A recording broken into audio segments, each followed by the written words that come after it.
ગુજરાતની 31 નગરપાલિકાઓમાં city civic સેન્ટરનો પ્રારંભ થયો છે।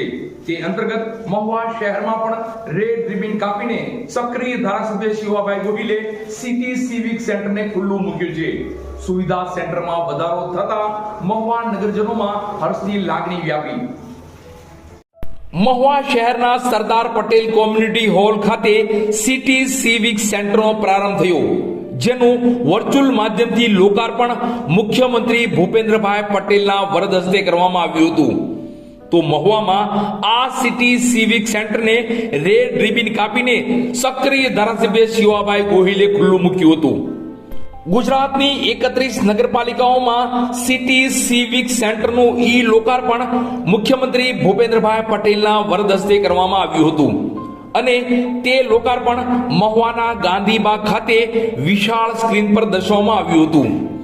તો આ કાર્યક્રમ અંતર્ગત મહુવાના ગાંધીબાગ નજીક સક્રિય ધારાસભ્ય શિવાભાઈ ગોહિલ, નગરપતિ ચાંદનીબેન મહેતા, બિપિનભાઈ સંઘવી અને પ્રાદેશિક કમિશનર કચેરીના દવે સાહેબ, મહુવા ચીફ ઓફિસર નીલકંઠ અણગણ વગેરે મહાનુભાવોના હસ્તે દીપ પ્રાગટ્ય કરી આ કાર્યક્રમની શરૂઆત કરવામાં આવી હતી। તો ઉપસ્થિત તમામ વિશેષ મહાનુભાવોનું પુષ્પગુચ્છ આપી સ્વાગત કરવામાં આવ્યું હતું। તો આ સિટી સિવિક સેન્ટરમાં શું સુવિધા મળશે તેને લઈ મહુવા નગરપાલિકાના ચીફ ઓફિસર નીલકંઠ અણગણ સાથે વાત કરીશું। મહુવા નગરપાલિકામાં આજરોજ આપણે સિટી સિવિક સેન્ટરનું લોકાર્પણ કર્યું છે। આ સિટી સિવિક સેન્ટર આપણે ગાંધીબાગ પાસે સૈનિક હોલના પહેલા માળ પર ઉપસ્થિત છે। આ સિટી સિવિક સેન્ટરનો અર્થ એવો થાય છે કે નગરપાલિકામાં જે સુવિધાઓ મળતી હોય છે એ લોકો નગરપાલિકા સુધી ના આવતા એને ઘરની નજીકના અથવા તેમના વિસ્તાર રહેણાંક વિસ્તાર હોય એની નજીકમાં સુવિધાઓ મળી રહે અને સારી સુવિધાઓ મળી રહે એ માટેનો એક સરકારશ્રીનો પ્રયત્ન છે। સરકારશ્રીએ અત્યારે આજરોજ માન્ય મુખ્યમંત્રી શ્રી 31 નગરપાલિકાઓની અંદર આવા સિટી સિવિક સેન્ટરનું લોકાર્પણ કર્યું છે। આ સિટી સિવિક સેન્ટરની અંદર ક્વોલિફાઈડ સ્ટાફ રહે છે। આ સ્ટાફ દ્વારા નગરપાલિકામાં જે ઉપલબ્ધ સેવાઓ છે જેમ કે જન્મ મરણના દાખલા હોય છે, લગ્ન નોંધણીના દાખલા હોય છે, આકારણી યાદી કરવાની હોય છે, કોઈને ટેક્સ પણ ભરવાની હોય છે, વ્યવસાય વેરા ભરવાની હોય છે, વ્યવસાય વેરાની નોંધણી કરવાની હોય છે, આરટીઆઈ અંતર્ગત કોઈ માહિતીઓ લેવાની હોય છે, એની અરજી કરવાની હોય છે, અથવા નગરપાલિકા રિલેટેડ કોઈ પણ પ્રકારની ફરિયાદ હોય એની અરજીની નોંધણી પણ અહીંયા થશે અને એ નોંધણી જે થાય અને ત્યારે સરકારશ્રીની ગાઈડલાઈન મુજબ સમય મર્યાદામાં એનો નિકાલ કરવાની જોગવાઈ છે। તો અહીંયા જે આ સુવિધા સેન્ટર છે એના અંતર્ગત પબ્લિકને એક સારો એક્સપિરિયન્સ મળી રહે છે। અહીંયા ફાયર સેફ્ટીની સુવિધા છે, ફિલ્ટર પ્લાન્ટની વ્યવસ્થા છે, અદ્યતન સુવિધા ધરાવતા કોમ્પ્યુટર વ્યવસ્થા છે, સ્ટાફ વ્યવસ્થિત છે, બેસવાની વ્યવસ્થા સારી છે। એટલે એક વન કાઇન્ડ ઓફ કોર્પોરેટ અનુભવ નગરપાલિકામાં મળશે એવો સરકારશ્રીનો ઉદ્દેશ છે। હું અપીલ કરું છું કે મહુવા નગરપાલિકાના તમામ નાગરિકો આ સુવિધાનો સારામાં સારો લાભ લે અને આસપાસના લોકો જે કંઈ હોય એમને આનો પ્રચાર પ્રસાર કરે એવી અપીલ કરું છું। ધન્યવાદ। તો મહુવા નગરના જે અરજદારોએ પોતાના કામ યા સુવિધાને લઈ અરજ કરેલી હોય તેઓને સ્થળ પર જ પોતાના પ્રત્યુત્તર અને જરૂરી કાગળો મહાનુભાવોના હસ્તે આપવામાં આવ્યા હતા।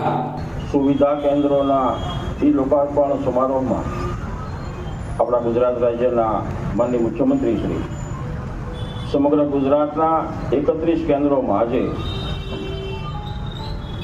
ઈ લોકાર્પણ વિધિ ઓનલાઈન કરવાના છે। એના ભાગરૂપે જે કેન્દ્રોને આજે શરૂઆત થઈ રહી છે એ શુભારંભમાં દરેક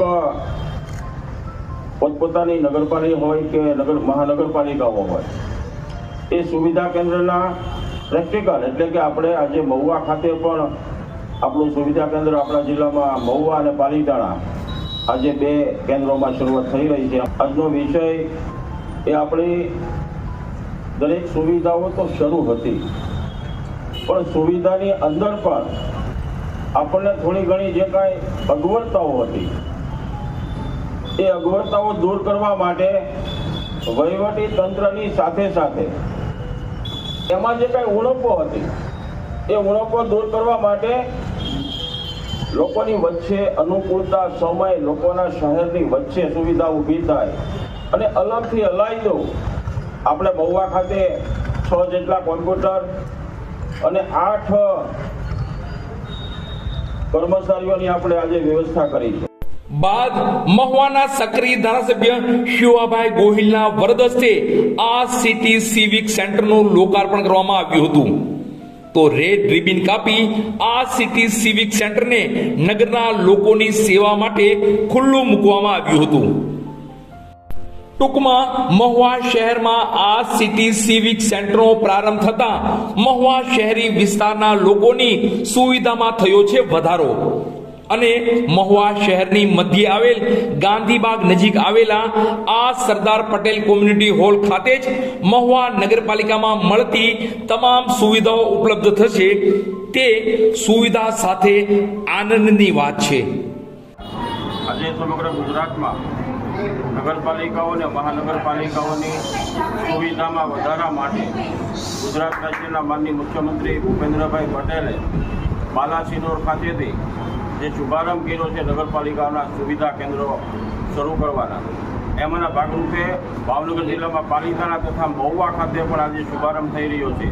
આજે મહુવાના શુભારંભમાં ખૂબ જ સારી વ્યવસ્થા 8 જેટલા એના ખાસ નિષ્ણાંત કર્મચારીઓને બેસાડ્યા છે અને અલગ અલગ ટેબલ માટે અલગ અલગ વિષયની જે અરજીઓ છે સ્વીકારવાની, રજિસ્ટ્રેશન કરવાની, એમાં ખાસ કરીને ડુપ્લિકેટ જન્મ મરણ મૃત્યુ, મકાનની નકશાની મંજૂરી, બિલ્ડિંગ પ્લાનની મંજૂરી, ગુમાસ્તા ધારાની નોંધણી, આરોગ્ય અને અંગેના લાયસન્સ, લારી ફેરિયા અંગેના લાયસન્સ, માહિતી અધિકાર નિયમન હેઠળ જે અરજીઓ આવે માહિતી માગવાની, એમનું પણ અહીંયા રજિસ્ટ્રેશન થશે.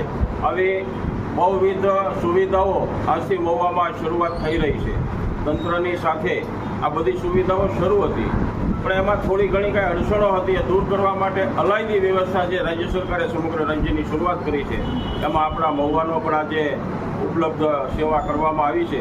એ બદલ ગુજરાત સરકાર આવનારા વિઝન 2047ના વિકસિત ભારતના એમાં ખાસ કરીને ગુજરાત અગ્રેસર રહે એનું આ પહેલું કદમ હું લગભગ ગણું છું આ કમ્પ્યુટરાઇઝેશનની અંદર, અને સુવિધા તાત્કાલિક રજિસ્ટ્રેશન થઈને સમયસર એના પ્રમાણપત્રો મળે એ માટેની સુવિધા ઉપલબ્ધ થઈ છે આજે મહુવામાં.